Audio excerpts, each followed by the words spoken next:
Bonjour. Ces prochaines 30 minutes seront consacrées à la campagne Paye ton EPFL de Polycrity et je suis ravie d'accueillir trois de ses membres que je vous présenterai tout de suite. Donc Polycrity, c'est une commission de l'AG Poly, donc de l'Association des étudiantes et étudiants de l'EPFL. Et Polycrity travaille sur les thèmes de la discrimination à l'EPFL. Donc je me présente d'abord rapidement, je suis Christine Becker. Je suis membre du Conseil des écoles polytechniques fédérales en tant que représentante des assemblées d'écoles de l'EPFL et de l'ETH de Zurich. Et je travaille également au bureau de l'égalité de l'EPFL. En fait, ça fait très longtemps que je suis à l'EPFL, donc j'ai moi-même été étudiante postgrad, doctorante et chercheuse à l'EPFL. Alors j'ai le grand plaisir de vous présenter maintenant les membres de Polycrity. Donc Marijn van der Meer, qui est présidente de Polycrity et qui fait un master en système de communication. Il y a Prakriti Bhatia, qui est vice-présidente de Polycrity et qui fait un master en mathématiques. Et puis Marie Régnier, responsable pour le graphisme chez Polycrity et qui fait un master en informatique. Alors avant de leur passer la parole, on va d'abord vous montrer une courte vidéo. J'aimerais que les gens comprennent une fois pour toutes que un oui par la peur, c'est pas un oui, que un oui par insistance, c'est pas un oui, que un oui par la contrainte, c'est pas un oui. Ce qu'il m'a dit, c'est j'ai pas eu d'éducation sexuelle, j'ai été élevée par le porno. Moi, mes amis de là où je viens, ils me disent que quand une fille dit qu'elle veut pas, il faut continuer parce qu'elle veut quand même.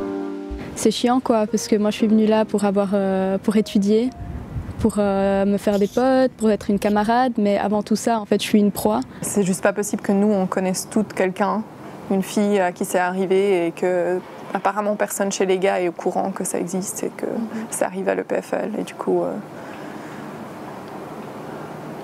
pour moi, il y a un problème parce que c'est juste pas possible. Donc voilà, je donne maintenant la parole à Marijn qui va présenter cette campagne. Et si vous avez des questions, vous pouvez les poser en ligne en français ou en anglais. Merci. Du coup, comme il a été dit avant, je suis Marijn van der Meer, je suis la présidente de Polycrity et je vais vous présenter le projet avec Paki qui est notre vice-présidente. Cool. Ok. J'arrive pas à lire les slides, je vais me lever. Du coup, vous avez sûrement entendu parler du projet de Paye ton EPFL. Vous avez sûrement vu son début en décembre. C'est un projet qui a rassemblé des témoignages anonymement de la part de nos étudiantes depuis juillet. Et on a récolté depuis plus de 200 témoignages. Ici, c'est 170, mais depuis, on est à plus de 200. Et du coup, il y a 5 témoignages vidéo qui sont accessibles sur notre YouTube et sur notre Instagram. Tout ceci a été publié sur notre page Instagram Paye ton EPFL. Et les discriminations traitent des sujets de sexisme ordinaire, violence sexuelle, harcèlement sexuel, transphobie, homophobie et racisme. Du coup, vous vous demandez peut-être d'où vient le nom de Paye ton EPFL et pourquoi on l'a appelé comme ça. Ça vient du fait que non seulement le PFL, c'est déjà assez dur comme ça, on souffre déjà bien assez en tant qu'étudiant normal, mais en plus, dû à notre statut de minorité, en tant que femme ou autre, on paye un prix supplémentaire qui est dû à la discrimination qu'on vit régulièrement sur le campus. Et du coup, on a lancé cette campagne parce que on avait toutes des histoires personnelles à raconter, on avait toutes des histoires qu'on avait entendues de la part d'amis, et en fait on en avait marre. Et on voulait briser le tabou et le silence qui entoure ça, parce qu'on a l'habitude d'en parler, on a l'habitude que les gens soient surpris ou pas du tout. Et du coup, Paye ton EPFL est une campagne qui devait faire de la sensibilisation sur ce sujet et donner une voix aux personnes qui n'en avaient pas jusqu'à maintenant. Ici, je vous ai mis quelques exemples de témoignages qu'on a reçus, mais qui parlent pour eux-mêmes, je crois. Vous avez aussi un exemple à gauche où on a séparé les témoignages en fonction des discriminations vécues. Pardon.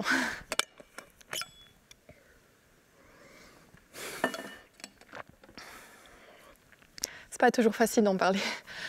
Et du coup, vous voyez que tout le monde est acteur en fait dans ces témoignages, que c'est pas seulement les étudiants, mais aussi les professeurs, les collaborateurs, les staffs, les assistants étudiants aussi, et que vraiment c'est un problème systémique et que tout le monde est impliqué. Et du coup, je vais donner la parole à Paki. Merci. Ah zut, non, c'est toujours moi. Désolée. Voilà, ça fait très professionnel. Très bien. Du coup, ce problème n'est pas nouveau. En 2017, la GEPOLI avait déjà fait un questionnaire auprès des étudiants et ils avaient trouvé que 2000 étudiants avaient dit qu'ils se sentaient harcelés sur le campus de l'EPFL. Et du coup, c'est un problème qu'on connaissait déjà, on connaît déjà à travers notre expérience d'étudiante à l'EPFL, mais en plus, c'est aussi quelque chose dont on est au courant à l'EPFL depuis au moins 2017. Voilà, là je donne. Donc à Polyquity, activement, qu'est-ce qu'on fait? On fait de la sensibilisation à travers des actions ou des campagnes. On est présente à plusieurs événements sur le campus. On est impliqué dans les initiatives de l'école et on collabore avec d'autres associations, mais aussi avec la direction. Donc, il y a plusieurs manières de promouvoir l'égalité du genre sur le campus. Voici quelques exemples. Premièrement, une meilleure éducation. Donc, il faut mieux éduquer le personnel du campus, que ce soit les professeurs, les superviseurs, les assistants ou bien même les étudiants dans l'association du coaching. Mais il faut aussi éduquer les étudiants, donc en faisant des campagnes de sensibilisation de manière régulière. Par exemple, à chaque rentrée académique, faire une campagne et où on aborde les thèmes de harcèlement sexuel, agression, sexisme ordinaire. Voilà. Et aussi, ce qui est très important, c'est d'utiliser un langage inclusif durant les cours et les séances d'exercice, mais aussi des exemples diversifiés, que ce ne soit pas toujours le patron, la secrétaire, mais que ce soit aussi la patronne, le secrétaire, la chef, l'assistant, que ce soit la mathématicienne, la statisticienne, et pas toujours au masculin. Parce qu'en fait, la représentation, c'est super important. Pour nous, les étudiantes, c'est important d'avoir des professeurs femmes, des assistantes femmes, parce que ça nous encourage, ça nous inspire, ça nous montre qu'on peut réussir en tant que femme dans notre domaine d'études. C'est aussi important de demander un retour autour de vous, de vos camarades, de vos collègues, de vos étudiants, pour s'assurer que tout le monde est dans une ambiance bienveillante et se sent bien dans le cadre de ses études ou de son travail. Mais osez parler aussi de vos expériences, mais écoutez aussi les expériences des autres et surtout croyez-les, ça c'est très important. Et puis c'est aussi très important de promouvoir la carrière des femmes dans le domaine de la science, la technologie, l'ingénierie et les mathématiques. Donc des actions immédiates sont requises. Entre 2005 et 2019, le taux des femmes sur le campus ne croît que de 5%. Donc en 2019, nous étions 30% de femmes sur le campus. Donc le taux de croissance et le taux de femmes restent très très faibles. On a reçu pas mal de témoignages qui disaient que des étudiantes ont quitté le PFL à cause des agressions qu'elles ont subies, du harcèlement, des professeurs qui dénigrent leurs compétences juste parce que ce sont des femmes. Et du coup, c'est très important de travailler sur ça.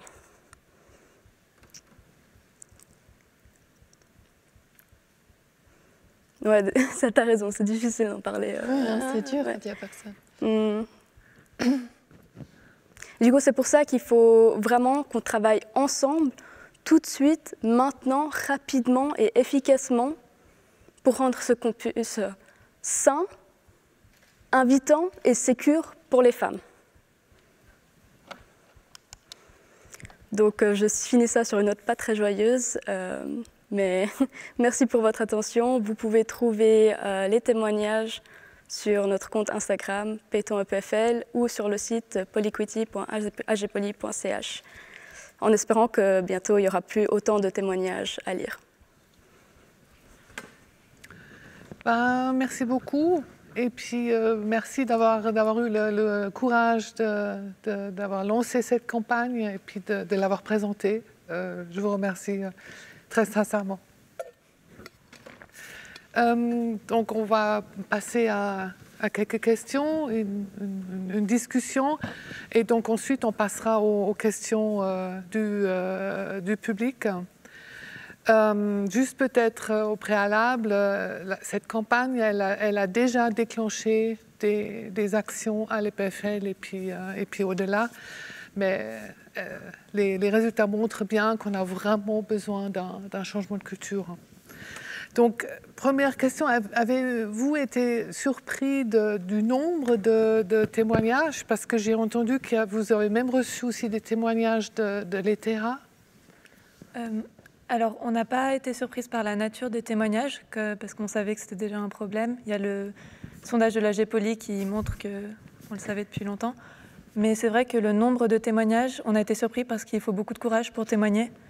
Et c'est pas forcément quelque chose de facile de voir son histoire exposée à des milliers de personnes alors que ça réveille des choses traumatisantes. Donc, on remercie encore toutes les personnes qui ont témoigné. Et sur ce point de vue-là, on a été surprise par le nombre. Oui. Et puis, avez-vous aussi reçu des réactions négatives ou surtout des réactions de soutien? Ouais, alors le but de paytonepfl, c'était aussi de lâcher une bombe en quelque sorte et de choquer.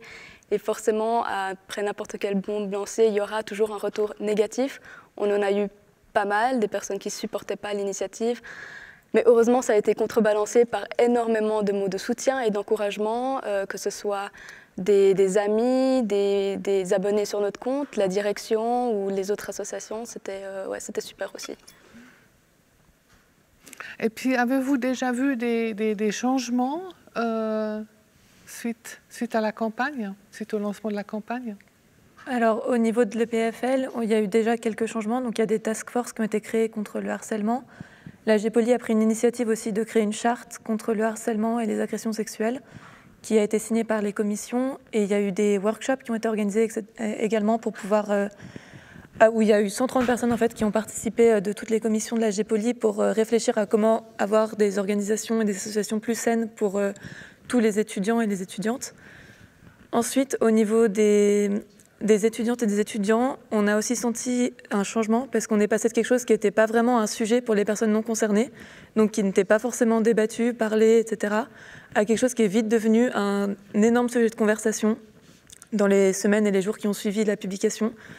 Et pour régler un problème, il faut commencer par parler du problème. Donc c'est le genre de réaction qu'on a eu. Ouais.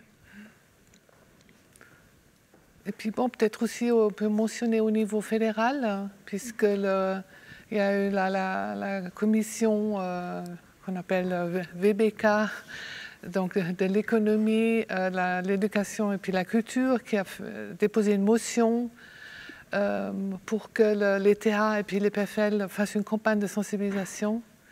Et puis, donc, elle va être débattue, je crois, tout prochainement au Parlement. Et puis, le Conseil fédéral recommande d'accepter cette motion. Et ça, c'est aussi, entre autres, grâce à votre campagne.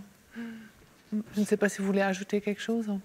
Oui, c'est vraiment super. Et c'était une énorme occasion de pouvoir y aller et de parler de notre projet, même si c'était aussi très dur, de le résumer en 5 minutes et d'essayer de convaincre tout le monde. Mais on est contente que ça y ait abouti et que les gens aient été convaincus et très choqués aussi pour certains que ça se passait encore.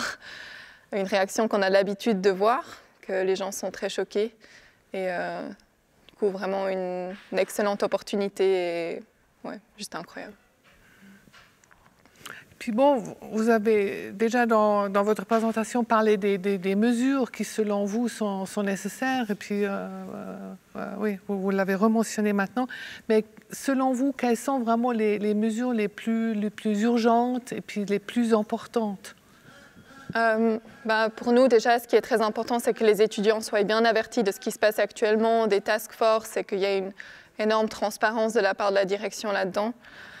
En plus de ça, on aimerait vraiment des structures de soutien immédiates parce qu'on a réalisé qu'il y avait beaucoup de gens qui, tout d'un coup, se retrouvent face à leur trauma, des filles qui nous écrivent pour nous dire en fait, j'ai réalisé que j'ai subi des violences sexuelles alors que je ne réalisais pas que c'était considéré comme tel avant. Et ces filles se retrouvent maintenant un peu sans soutien ou toutes seules face à cette révélation. En plus, en pandémie, ce n'est pas forcément facile de gérer ça à côté. Du coup, pour ces personnes, il faut quelque chose d'immédiat et ouais, les accueillir maintenant et leur dire qu'on les soutient maintenant. Et nous, bien sûr, à Polyquity, on les soutient et on est désolés. Et ouais, faire quelque chose pour elles maintenant. En tout cas, pour celles et ceux qui sont intéressés, donc sur le site de l'EPFL, il y a une page maintenant sur cette task force avec les groupes de travail qui ont été créés, où il y a aussi des membres de Polyquity qui font partie. Alors maintenant, je ne sais pas s'il y a des questions Ah oui, voilà. Donc maintenant, les questions qui viennent de vous. Avez-vous collaboré ou échangé avec d'autres universités sur ce sujet? Oui, alors on a parlé avec l'université de Neuchâtel pour leur demander s'ils voulaient aussi lancer le projet. Je sais qu'en France, certaines universités ont lancé le même projet, par exemple l'INSA à Toulouse. Ensuite, on a essayé de convaincre l'ETH de lancer la même chose, mais pour le moment, ils ne sont pas encore assez convaincus, donc on espère que ça sera bientôt.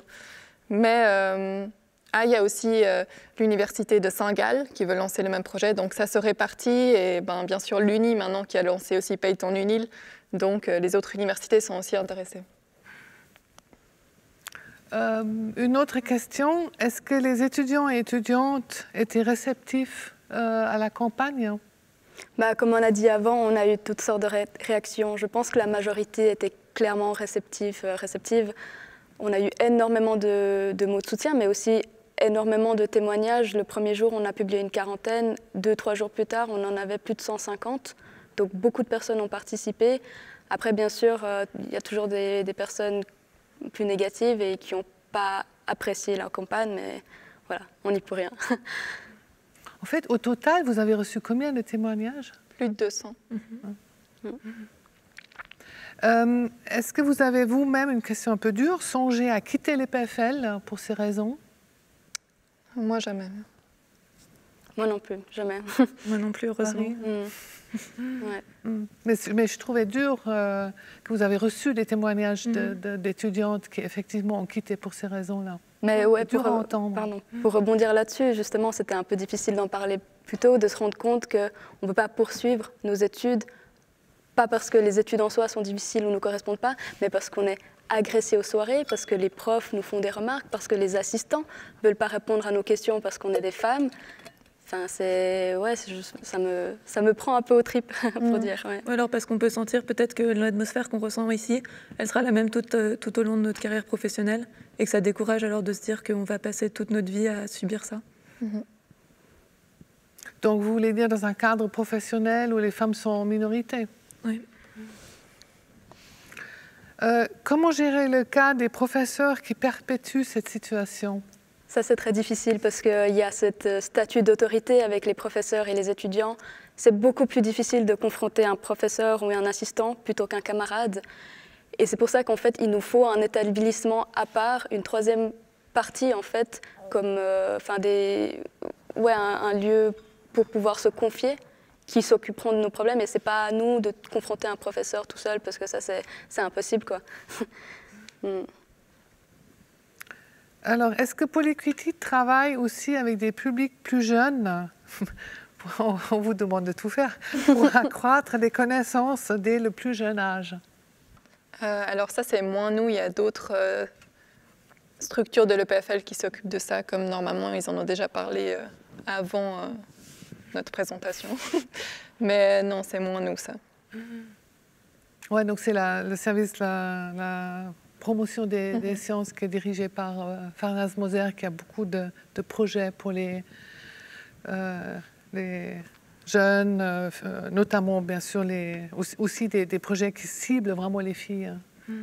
Ouais, et puis je peux dire que moi j'ai participé à beaucoup de ces projets, d'ailleurs Internet pour les filles aussi, et je peux que confirmer à quel point ça m'a aidée et motivée en fait. Donc ça vaut de l'or ces projets. Et puis la dernière question, est-ce que vous imaginez une solution maintenant que cette campagne a suscité autant de réactions? Alors une solution, ça oui, serait génial qu'il y ait une solution. Mais c'est les solutions dont on a parlé déjà précédemment, donc avoir plus de quelque chose d'institutionnel au niveau de l'EPFL qui puisse aider toutes les victimes et qui puisse empêcher que ce genre d'actes se reproduisent. Et ensuite des solutions au niveau estudiantin, donc au niveau associatif, au niveau des étudiants et étudiantes, individuellement aussi, de prendre conscience de ce climat et d'agir et intervenir quand on est témoin de ce genre de choses. Il y a quand même encore une question. Est-ce que l'EPFL fournit un soutien psychologique à Polykiti et ces personnes qui témoignent? On est en train de... J'ai demandé au SAE si on pouvait mettre quelque chose en place et on est en train d'y réfléchir et d'en parler parce que... je peux que dire à quel point ça affecte mentalement de lire tous ces témoignages et de travailler là-dessus. On se sent... ça pèse sur nos épaules tout le temps et on a l'impression que toutes ces femmes nous écoutent, nous regardent et attendent de nous au final qu'on trouve un peu une solution malgré nous. Et donc pour les personnes qui témoignent, on essaye au plus de les rediriger vers les structures de soutien et pour nous, on espère que ça sera mis en place rapidement. En tout cas, parce que vous avez dit avant qu'il y a des personnes qui se rendent seulement compte maintenant que certaines choses qu'elles ont subies, qu'en fait c'est du sexisme ordinaire, par exemple. C'est vrai que, puisque moi je suis à l'EPFL depuis longtemps, moi aussi je me rends compte que, par exemple, quand j'étais étudiante, il y avait des choses qu'on trouvait ça normal en tant que femme. Et puis c'est seulement maintenant qu'on se rend vraiment compte que non, ça ne l'est pas. Et je trouve très important qu'il y ait justement votre génération maintenant qui dit clairement non, ce n'est pas normal, on n'accepte pas ça et ce n'est pas la culture qu'on veut avoir. Donc je pense effectivement, il n'y a plus de questions, donc on va terminer. Je ne sais pas si vous voulez encore dire quelque chose. Merci pour l'accueil. En tout cas, merci surtout à vous. Et puis, oui, je pense que c'est évident qu'on a besoin d'un changement de culture et d'action forte. Et je pense que votre apport et puis votre regard critique, il est indispensable pour tout ça. Donc, merci. Merci à vous.